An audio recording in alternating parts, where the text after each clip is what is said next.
Nianze kwa kumshukuru Mwenyezi Mungu mwingi wa rehema ambaye ametuwezesha kukutana usiku huu hapa jijini Mwanza.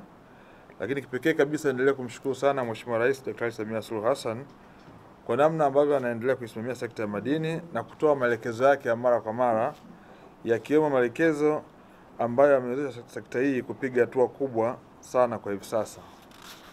Ndugu wanahabari, Wizara ya Madini inapenda kuutaarifu umma wa Tanzania kuwa tarehe 18 mwezi wa 5 mwaka 2025 majira ya saa 7 mchana, maafisa wa usalama kwa kushirikiana na mamlaka zingine za udhibiti walifanikiwa kukamata madini ya almasi ghafi yaliyokuwa yakitoroshwa kinyume na sheria na taratibu za usafirishaji wa madini kupitia uwanja wa ndege wa Mwanza.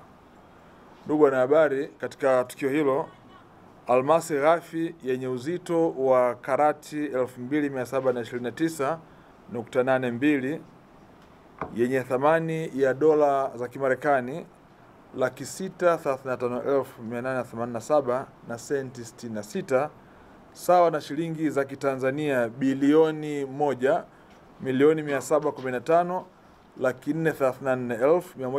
1,715,434,129.67 yaligunduliwa yakiwa yamefichwa kwenye mabegi manne na raia mwenye asili ya India kwa lengo ya kuyasafirisha bila vibali halali wala kufuata taratibu za kisheria.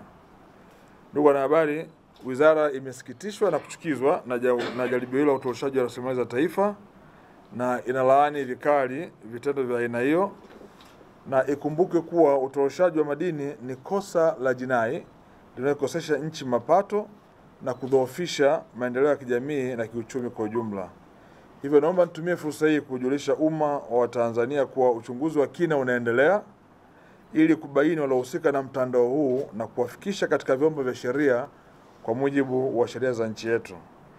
Niwahakikishie kuwa serikali haitasita kuchukua hatua kali dhidi ya wote watakaobainika kuhusika katika utoroshaji wa madini, ikiwa ni pamoja na kuyataifisha madini hayo na kufuta leseni za kujishughulisha na shughuli za madini hapa nchini. Niwahakikishie kuwa serikali haijalala na inaendelea kufanya operation usiku na mchana kubaini matukio mbalimbali ya aina hii. Nitoe rai kwa wachimbaji na wafanyabiashara wote nchini Tanzania kujiepusha na vitendo vya utoroshaji wa madini ili kuepuka hasara kwenye biashara zao, lakini vile vile kuisaidia nchi yetu kuweza kupata mapato. Ambacho watu wengi wanashindwa kuelewa ni watu kukosa uzalendo, kwa sababu madini haya yakipita katika mfumo rasmi, nchi yetu inapata tozo, kodi na ushuru mbalimbali ambao ndio unakwenda kujenga barabara, unakwenda kujenga hospitali, unakwenda kujenga madarasa na kuleta maendeleo kwa ajili ya Watanzania. Hivyo kama serikali tutaendelea kuhakikisha kwamba tunasimamia kwa dhati kabisa kwa mujibu wa sheria usimamizi wa biashara hapa nchini ili biashara zote zifuate utaratibu. Tuna jumla ya masoko ya madini 43 na vituo vya ununuzi 109 ambapo biashara yote ya madini inapaswa kufanyika katika maeneo hayo.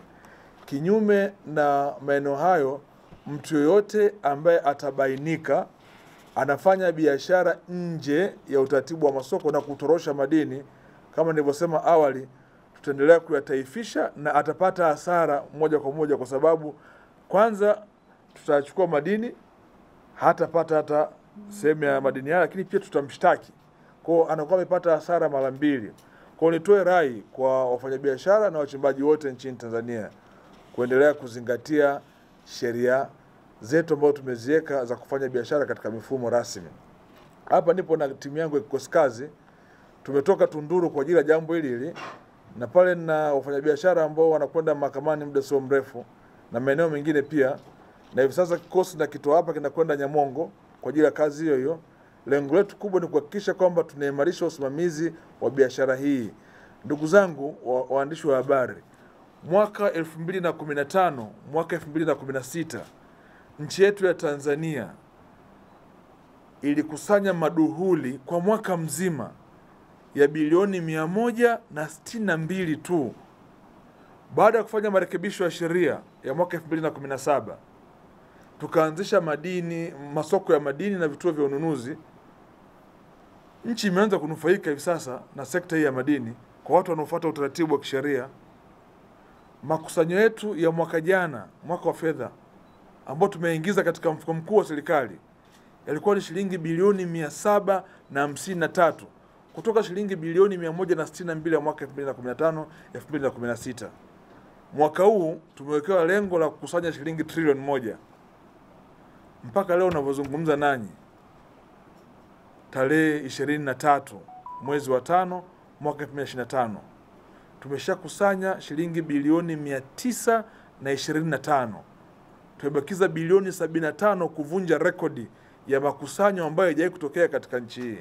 Kwa sababu moja tu kubwa, ni kwa sababu tumefanya udhibiti mkubwa wa kuzuia utoroshaji na kuwafanya watu wafanye biashara katika mfumo rasmi. Kwa hiyo nitoe rai kwa wafanyabiashara wote kuhakikisha kwamba wanazingatia hayo. Sheria inaturuhusu kuweza kutaifisha na kumzuia mtu kufanya biashara hiyo ya madini hapa nchini Tanzania. Kwa kama kuna mtu ambaye yuko tayari kuendelea kufanya biashara hii, aendelee.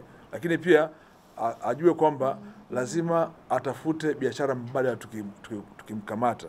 Kama kuwahi kulima viazi na vitunguu na mahindi, basi aanze kujifunza hivi sasa, maana hatafanya tena biashara ya madini hapa nchini Tanzania. Tutampeleka mahakamani, tutamshtaki, akitiwa hatiani hakikisha kwamba hatapata leseni tena katika nchi yetu ya Tanzania. Nawashukuruni sana, asanteni sana, Mwenyezi Mungu awabariki sana. Nimalizie kama hamna maswali, kipekee kabisa nataka nimshukuru sana Mheshimiwa Mkuu wa Mkoa wa Mwanza na timu nzima ya kamati ya usalama ya Mwanza. Wasingelikuwa wao, zoezi hili lisingefanikiwa. Na kikosi changu pia cha task force pamoja na wenzetu wa uwanja wa ndege wa Mwanza wamekuwa wazalendo kwa kiwango kikubwa sana. Mheshimiwa Mkuu wa Mkoa, mimi nikushukuru sana, timu yako imefanya kazi vizuri sana, kwa sababu tunapata changamoto katika baadhi ya maeneo, imebidi mpaka muda mwingine tutumie nguvu ya zaidi, lakini kwa Mwanza kwa kweli ushirikiano umekuwa mkubwa sana, na kama wizara tunakushukuru sana wewe na timu yako nzima. Tunataka tuifanye Mwanza kwa sababu eneo kubwa la kanda ya Ziwa linachimbwa madini na watu wengi wanaona kama njia rahisi ni kupitia hapa. Mheshimiwa Mkuu wa Mkoa, nafikiri kwa ujumbe huu hivi sasa watatafuta eneo mbadala, kwamba eneo la mkoa wa Mwanza sio la kulichezea wala uwanja wa ndege, kwa sababu ya usimamizi mkubwa ambao umeendelea kuweka hapa katika mkoa wa Mwanza. Nikushukuruni sana kwa niaba ya wizara, asanteni sana. Asante sana.